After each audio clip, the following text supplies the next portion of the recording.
우리가 살고 있는 이 현실 세계, 특별히 공동체 생활을 하면은 결코 피할 수 없는 것이 원망과 불평과 비방입니다. 특별히 교회 공동체를 목회하고 있는 저로서는 이런 부분에 있어서 예민하고 또 관심 있게 늘 볼 수밖에 없습니다.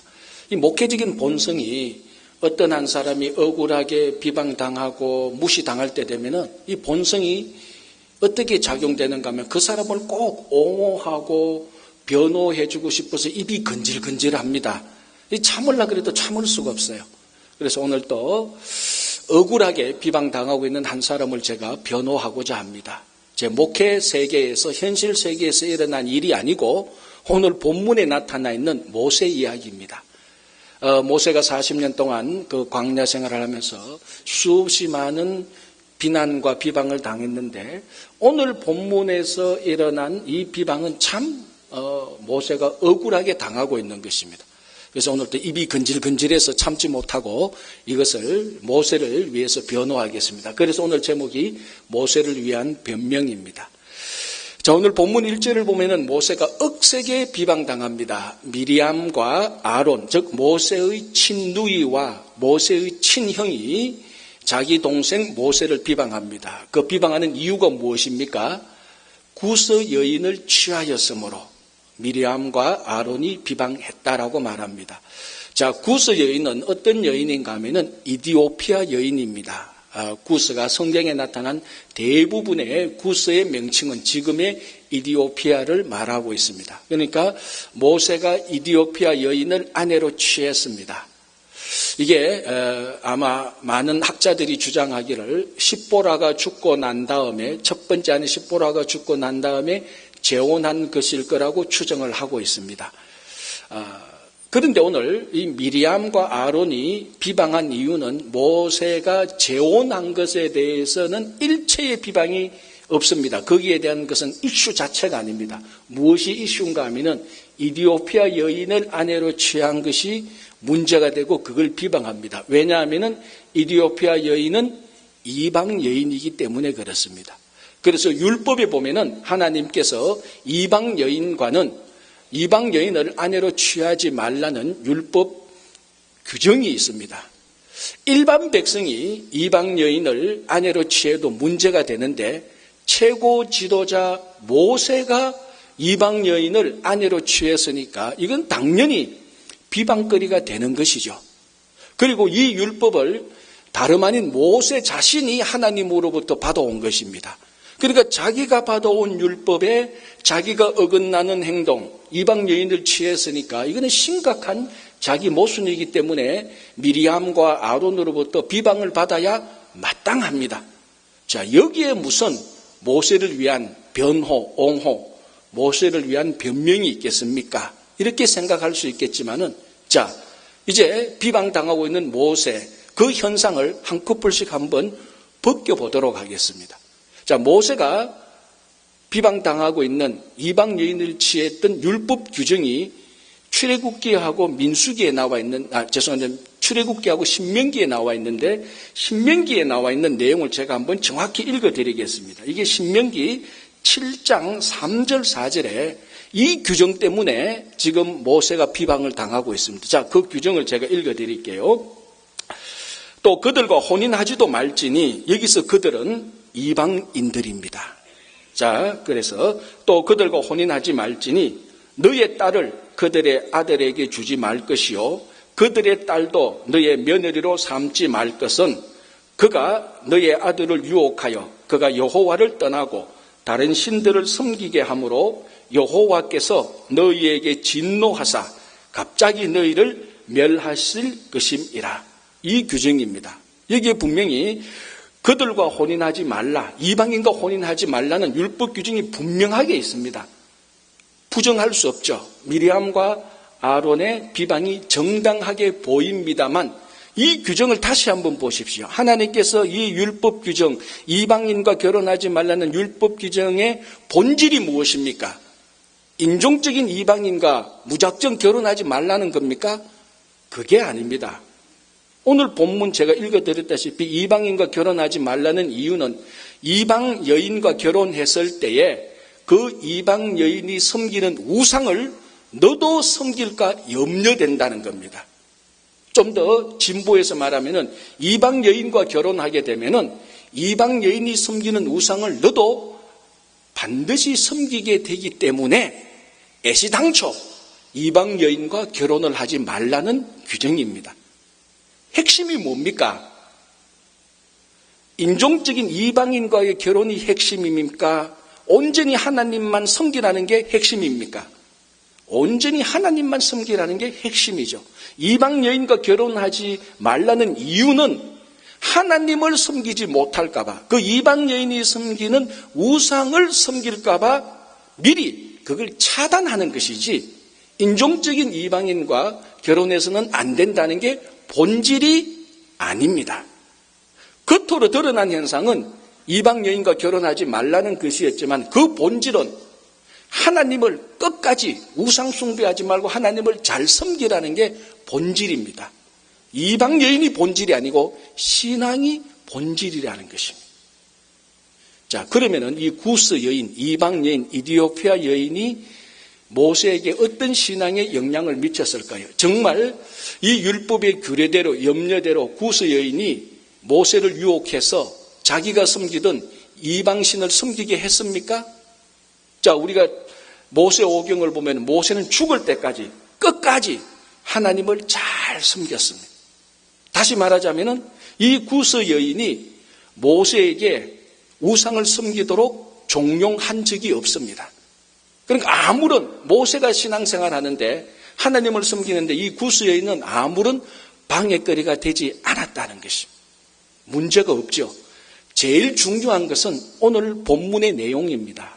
오늘 민수기 12장 끝까지 읽어보면은 이 일이 터지자 미리암과 아론이 모세가 구스 여인을 취하고 문제가 터지자마자 하나님께서 즉각 나타나셔서 하나님께서 그 모든 것을 정리했는데, 그 정리하는 내용들을 보면은 단 한 번도 하나님은 모세가 이방 여인을 취한 것을 책망한 적이 없습니다.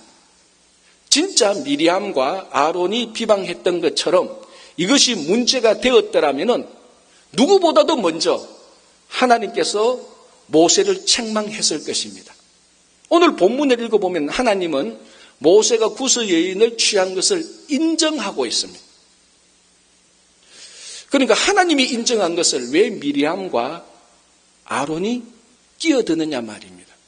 제가 재밌는 얘기 하나 해줄까요? 아주 재밌는 얘기인데요. 우리 코미디언 그 구봉서 씨 아시죠? 그분이 늦게 예수를 믿었잖아요. 예수 믿으니까 너무 기분이 좋은 거예요. 진짜 하늘을 날 듯한. 그래서 이제 자기 있는 교회에서 성경 공부 리더를 해요. 아직 성경에 대한 지식은 많이 없고, 이제 그러는 가운데서 성경 공부 리더한테 그 구성원이 이런 질문을 했어요. 성경을 읽어보니까 이해가 안 되는 게 있다. 왜 동정녀 마리아가 아기를 가졌느냐고. 그 이유를 설명해달라고. 그러니까 설명할 길이 없어요. 그렇네. 어떻게 설명하지? 이렇게 했다가 한마디 던진 게 뭔 줄 압니까? 네가 왜 끼어드느냐고. 남편 요셉도 가만히 있는데 네가 왜 주저넘게 끼어넣느냐고. 그렇게 했다는 유명한 말이 있습니다. 듣고 보니 명답이에요. 남편도 가만히 있는데 네가 왜 끼어서 아기를 낳았니 안 낳았니 그 말 하냐는 거죠. 제가 쉽게 말하면 이겁니다. 하나님이 가만히 있는데 하나님이 그걸 다 보고 구스 여인을 취한 것을 보고 하나님께서 인정하고 책망하는데 왜 미리암과 와서 네가 끼어서 비방을 하느냐는 겁니다. 비방거리가 아니잖아요. 율법을 준 하나님이 이방인과 결혼하지만은 명시적인 이유는 인종적인 이방인의 문제가 아니고 신앙의 문제예요. 하나님께서 보실 때는 모세는, 그리고 이 구스 여인은 언약적 유대인, 이 여인은 인종적으로는 이방인이지만 언약적 유대인이 되고 하나님의 말씀을 지키고 있는 여인이에요. 그래서 하나님께서 책망하지 않았습니다. 자, 그러면 우리가 겉으로 볼 때, 얼핏 볼 때 미리암과 아론의 비방이 정당해 보입니다만 한꺼풀만 벗겨보고 속사정을 보니까 비방했던 미리암과 아론이 잘못되었고 비방받고 있었던 모세가 정당했다는 것을 알 수 있습니다. 한꺼풀만 벗겨보면, 속사정만 보면, 그리고 반대측에서 보면은 그 비방 안에는 언제든지 이해와 공감이 들어가 있습니다. 자, 그래도 시험 드시는 분들을 위해서 제가 한 가지 더 설명을 드리겠습니다. 그래도 모세가 이방 여인과 결혼해서는 안 된다고 강력히 주장하는 사람들에게 제가 한 가지 더 설명을 드리겠습니다. 자, 우리 룻기를 보면은 룻은 모압 여인입니다. 룻이 나중에 누구와 결혼을 하죠?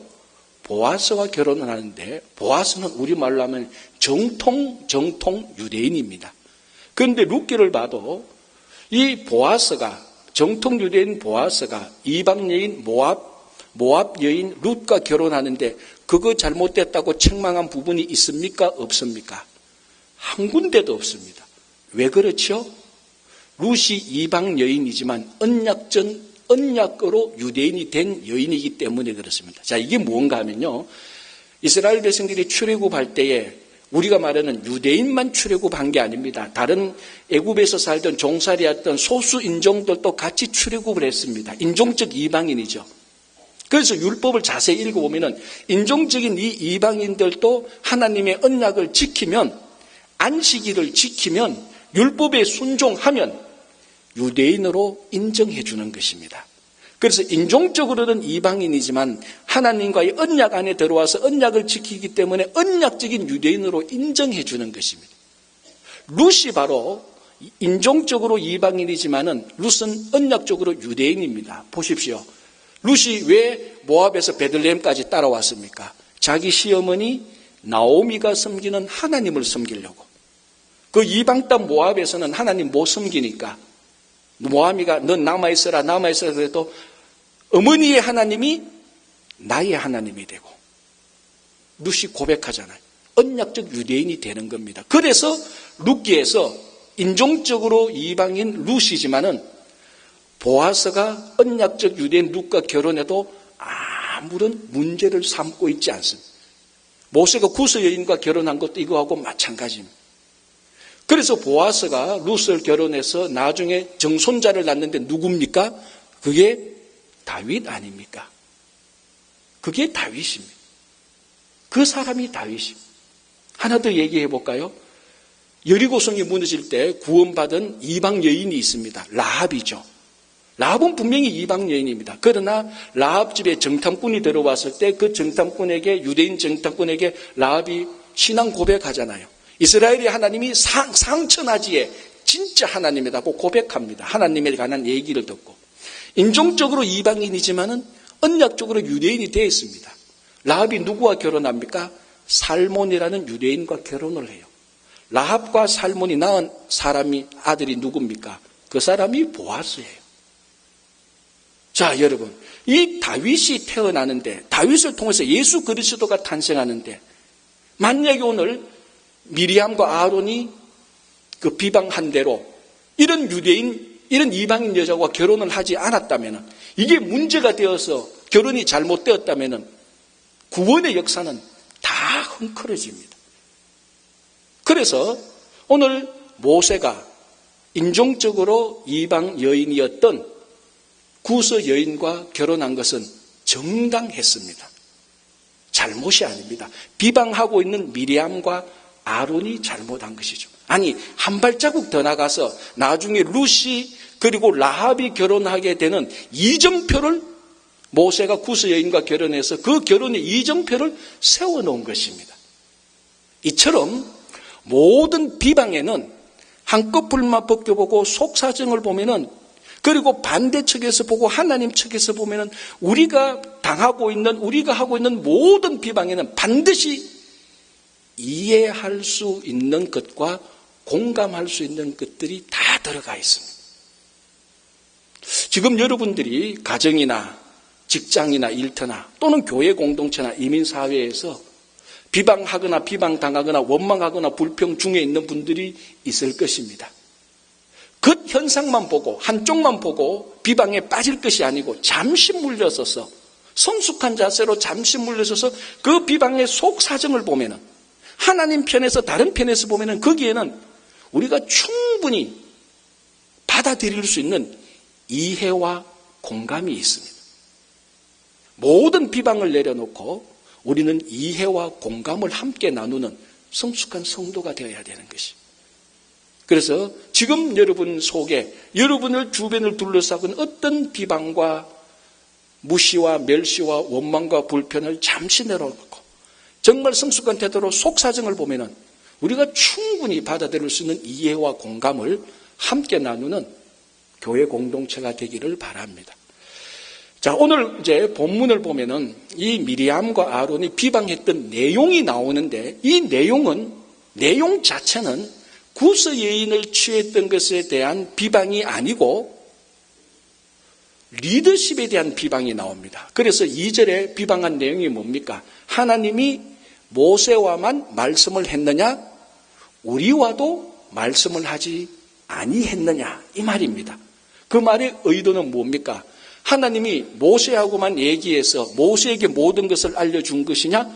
우리도 이 말 속에는 모세하고 똑같이 우리에게도 하나님께서 말씀해 주셨고 우리에게도 계시해 주셨고 우리에게도 비밀을 알려주셨다. 다시 말하자면 모세의 자리와 우리의 자리가 똑같지 않느냐, 모세의 권위와 우리의 권위가 똑같지 않느냐에 대한 비방입니다. 원망입니다. 사실 오늘 본문을 가만히 보면 구스 여인을 취해서 비방한 것은 하나의 핑계고 그거는 구실이에요. 본질은 아니에요. 본질은 바로 이겁니다. 본질은 미리암과 아론이 모세의 자리, 서열, 권위, 리더십에 대한 탐욕을 부린 겁니다. 그 탐욕이 겉으로 드러난 것이 비방입니다. 자, 우리 지난 주일날 이 앞에 본문을 보면서 뭘 살펴봤습니까? 이스라엘 백성들이 광야 생활에서 먹는 음식에 대한 탐욕을 부렸습니다. 오늘 본문은 이스라엘 백성들은 먹는 음식에 대해서 탐욕을 부렸다면 오늘 본문은 자리, 권위, 서열, 지위에 대한 탐욕이 나타난 것입니다.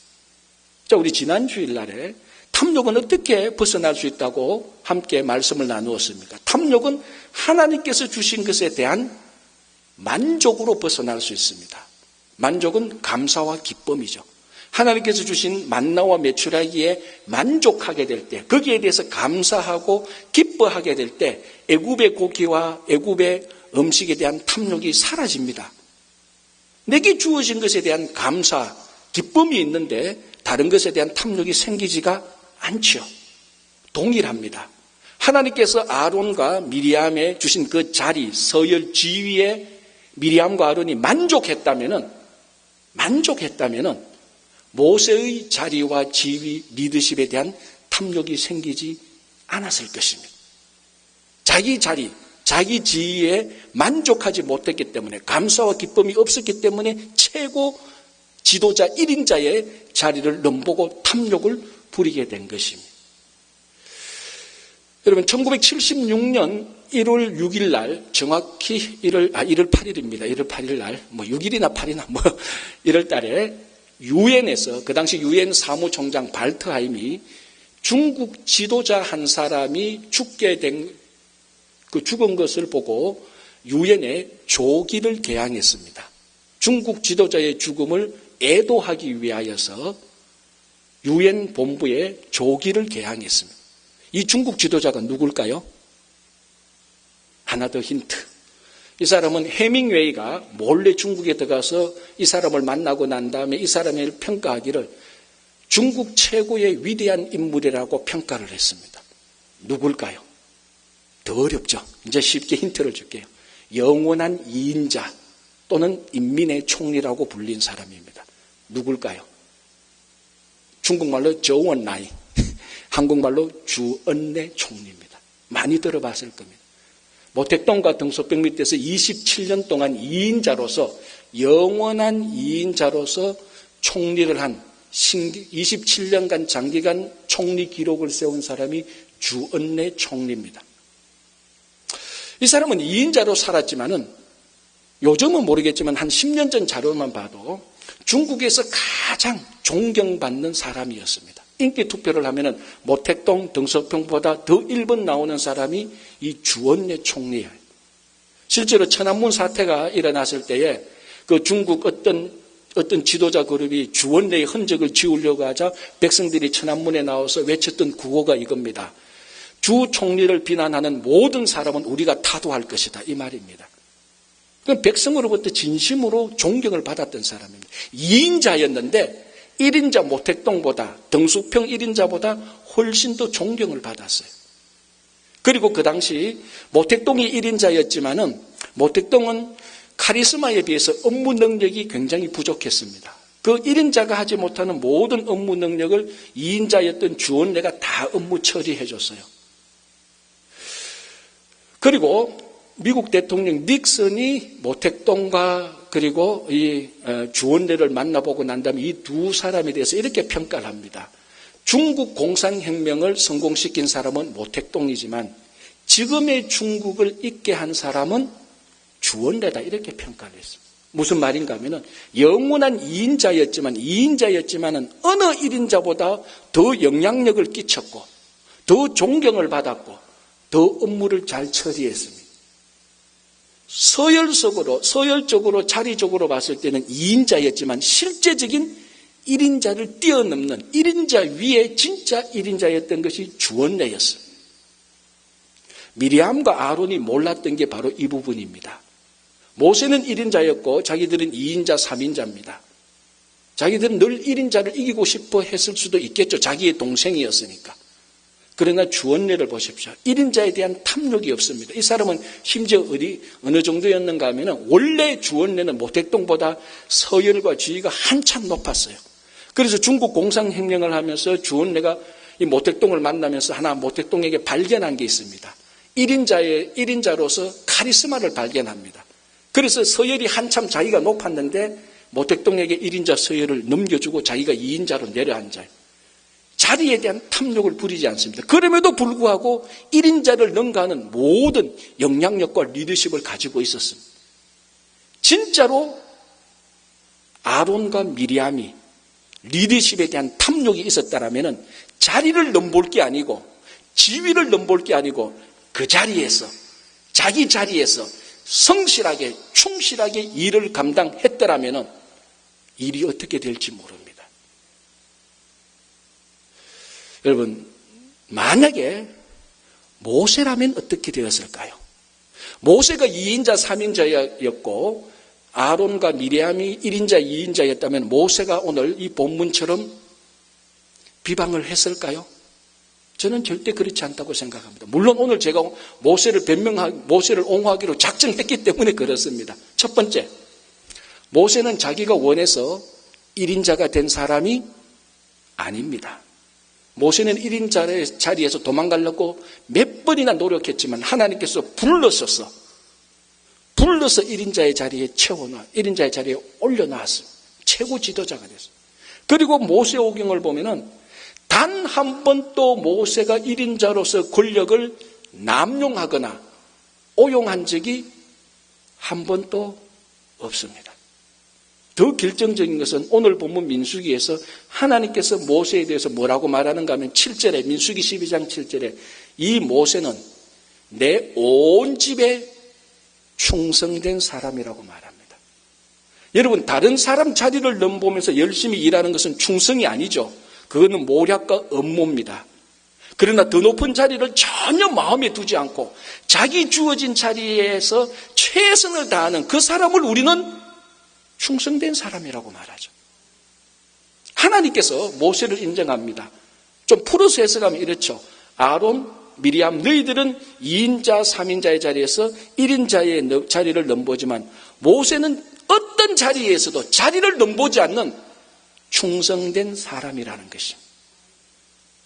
모세는 아마 오늘 미리암과 아론은 모세만 하나님과 얘기했느냐, 하나님도 우리에게 말씀하지 않았느냐 이렇게 비방을 했지만 모세라더라면 이렇게 말했을 겁니다. 하나님이 나와도 얘기했지만 미리암과 아론에게도 말씀하셨습니다. 이렇게 얘기했을 것입니다. 완전히 다르죠. 판이하게 다릅니다.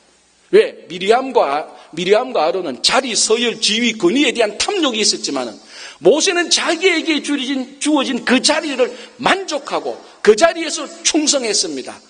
모세는 죽을 때까지 자기가 어쩌면 1인자였을지도 모르고 살았을 수도 있었을 것입니다. 우리가 하나님의 일을 하는데 큰 착각한, 특별히 우리 한국 사람, 유교 문화에 젖은 한국 사람이 착각하는 것 중에 하나가 이겁니다. 높은 자리에 올라가면 더 많은 영향력을 가지고 더 많은 하나님의 일을 하고 더 효과 있게 일을 할 것이라는 착각입니다. 물론 높은 자리에 가면 그럴 가능성이 있는 것은 사실이지만 하나님의 일은 그렇게 진행되지 않습니다. 하나님의 일은 자기 자리에 충성한 사람이 진짜 하나님의 일을 하는 것입니다. 사람들은 자리 서열, 권위를 보지만 하나님은 어떤 자리에 있든지 그 자리에서 충성된 사람, 신실한 사람을 보고 그 사람을 사용합니다. 주변에 참 능력 있는 사람이 자리 서열, 지위 노리다가 패가 망신하는 꼴을 참 많이 봅니다. 정치계도 그렇죠. 어떨 때는 하나님의 일도 그렇습니다. 그러나 반대로 참 평범한데, 아니 오히려 평범해서 떨어진 사람인데, 오히려 어떤 장애가 있는 사람인데 그 자리에서 신실하고 충성되어서 엄청난 영향력이 되는 사람들도 있습니다. 자, 제가 또 한번 문제를 내볼게요. 이거는 실제 사람이 아니고 영화에 나오는 사람인데 이 사람이 누군가 한번 맞춰보십시오.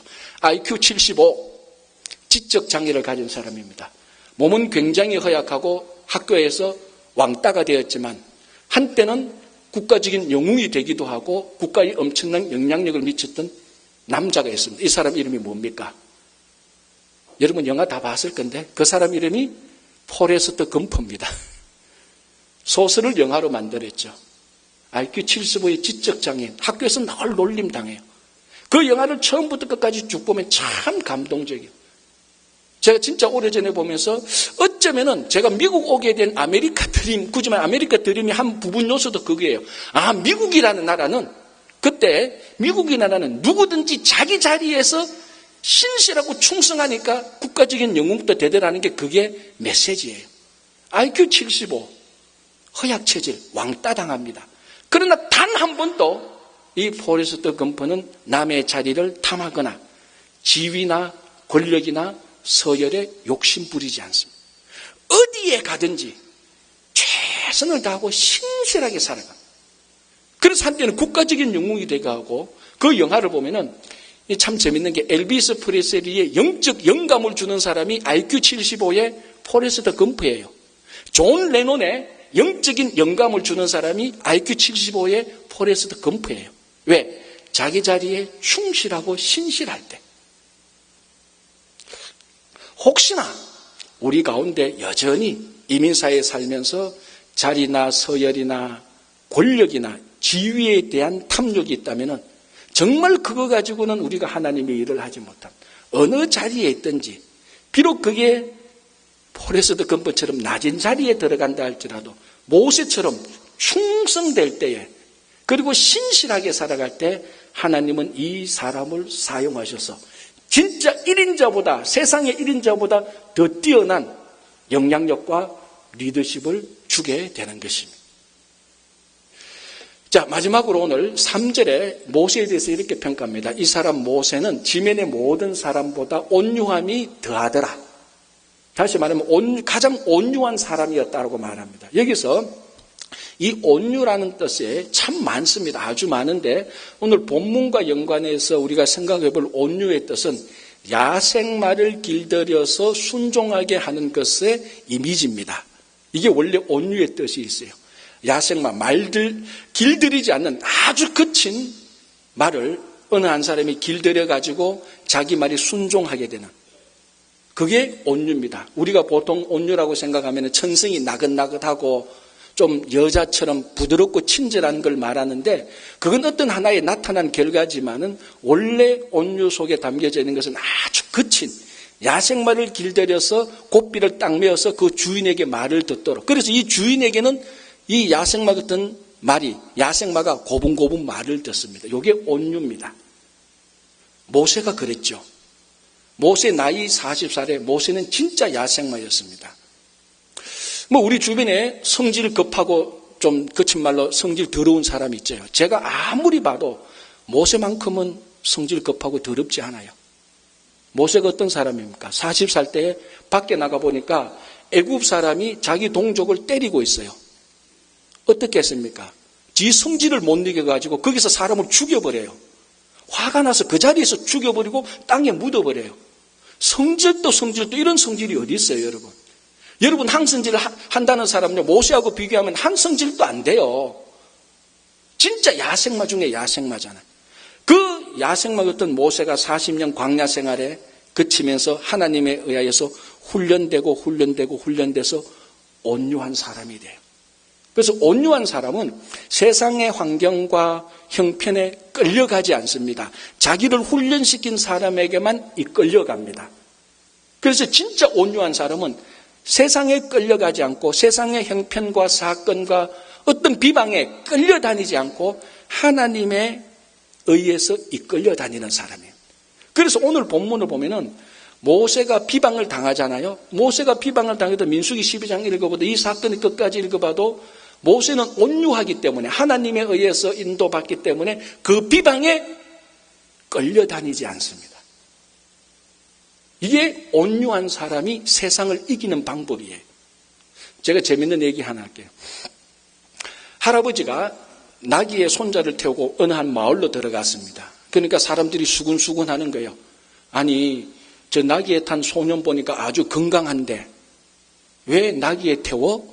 사람이 비방하는 거예요. 할아버지가 듣고 보니까 속이 상하는 거예요. 그래서 그 나귀 등에 탄 이 손자를 내려오라 그랬습니다. 그리고 이번엔 자기가 탔습니다. 그러니까 또 사람이 수군수군 비방해요. 아니, 할아버지 건강한데 저 손자를 태워야지 왜 할아버지가 나귀에 타? 아이, 또 비방을 듣고 수군수군 떠니까 자기가 또 내려왔어요. 그래서 이제 이번에는 손자가 타도 욕하고 자기가 타도 욕하니까 두 사람 다 나귀에 탔어요. 그러니까 사람들이 뭐라고 말합니까? 참 매정한 사람이다. 저 나귀를 저렇게 혹사시키면 어떡하나. 아이, 또 비방을 받으니까 나귀에서 내렸어요. 그냥 이제 나귀는 자기도 안 타고 손자도 안 타면 되겠지 하고 나귀 끌고 손자하고 할아버지 걸어가는데 사람이 또 수군수군대요. 아이, 저 바보 같은 사람들 같으니라고. 저리 좋은 나귀를 두고 안 타고 다니다니. 아니, 뭐 어떡하라는 거야? 타라는 거야? 말라는 거야? 그래서 이 할아버지하고 소년이 어떻게 했는 줄 압니까? 나귀를 짊어지고 갔대요. 왜? 비방에 끌려다니다 보니까 그 비방 안 받으려고. 제가 처음에 말씀드렸습니다. 현실 세계의 모든 공동체는 비방이 반드시 있습니다. 중요한 것은 모세처럼 온유한 사람이 되어서 비방과 세상의 환경과 형편 상황에 끌려다니지 않고 하나님의 인도하심에 이끌려가는 게 온유한 사람입니다. 모세를 위한 마지막 변명. 모세는 아무런 잘못 없이 비방을 당했습니다. 이건 우리 가운데서도 많이 있어요. 내가 그 정도 가지고 비방 당할 수 있는데 말할 수 있어요. 그러나 진짜 모세의 온유함이 드러난 것은 잘못한 것이 없어서 비방을 당했는데도 비방을 받으면서도 모세는 잘못하지 않았어요. 많은 사람들이 이 두 번째에 걸려 넘어집니다. 많은 성도들이 잘못 없이 비방 당합니다. 그러나 많은 성도들이 그 비방 당하면서 많은 잘못을 해요. 왜? 비방에 끌려다니니까. 세상의 환경과 형편에 끌려다니니까. 그러나 온유한 사람, 하나님께 훈련받아서 하나님의 인도하심을 받는 사람은 비방을 당해도 하나님에게 인도되기 때문에 잘못을 하지 않습니다. 이게 모세의 온유함이고, 이 온유함 때문에 하나님께서는 불세출의 지도자로 영향력을 발휘하는 하나님의 일꾼으로 사용한 것입니다. 여러분, 우리가 진짜로 방심하지 못하면 세상의 여러 가지 환경과 형편에 우리는 매일매일 끌려갑니다. 그리 끌려가니다 보면은 할아버지 손자처럼 나귀를 짊어지고 가는 아주 무서운 꼴이 될 수 있어요. 우리는 하나님에 의하여서 인도받는, 하나님께 훈련받은 온유한 사람이 되어야 됩니다. 자, 이 모세의 모든 변명이 예수 그리스도 안에서 완성됨을 볼 수 있습니다. 모세도 비방을 많이 받았지만 40년 광야 생활에 예수님이 받은 비방은 이루 말할 수 없습니다. 그러나 예수님이 받은 비방의 속사정을 보면은, 그리고 하나님 측에서 보면은 예수님께서 받은 그 비방 안에는 온 인류가 받아들여야만 되는, 받아들일 수밖에 없는 구원에 대한 이해와 공감이 그 안에 있는 것입니다. 여러분, 예수님만큼 이 세상에 오셔서 자기에게 주어진 사명을 완벽하게 감당한 사람은 없습니다. 그런데 예수님께서 그 사명을 감당하면서 전 세계에 구원의 영향력을 끼치는 것이 가장 높은 자리에서 했습니까? 황제의 자리에서 했습니까? 장군의 자리에서 했습니까? 아닙니다. 오히려 가장 낮은 자리에서 완전히 하나님께 순종할 때, 자기에게 주어진 그 자리에 최선의 신실하고 충성되었을 때 예수님은 진짜로 온 인류의 최고의 영향력과 구원의 리더십을 드러낸 것이 됩니다. 자, 여러분, 정말로 예수님만큼 온유한 사람이 어디 있습니까? 예수님께서 나는 마음이 온유하고 겸손하다 그랬습니다. 예수님이 십자가에 달렸을 때 그 주변에 있는 모든 사람들이 예수님을 비방하면서 십자가에서 내려오라고 말했지만 예수님은 그 비방에 끌리지 않았습니다. 하나님의 인도하심을 따라서 겟세마네 동산에서 내 뜻대로 하지 마시고 아버지의 뜻대로 하소서라고 말하면서 하나님의 뜻에 완전히 맡기고 하나님의 순종한 그 온유함에 따라서 십자가를 지셨기 때문에 구원의 사역이 이루어진 것입니다. 바로 오늘 우리가 이 본문을 보면서 우리 삶 속에, 이 현실 속에, 이 공동체에서 가정이나 일터나 교회나 이민사회에서 수없이 많은 원망과 비방과 불평이 있고 우리의 연약함이 드러나지만 오늘 이 모세를 보면서, 아니 무엇보다도 예수님을 보면서 비방보다는 이해와 공감을 나누는 성도가 되기를 바랍니다.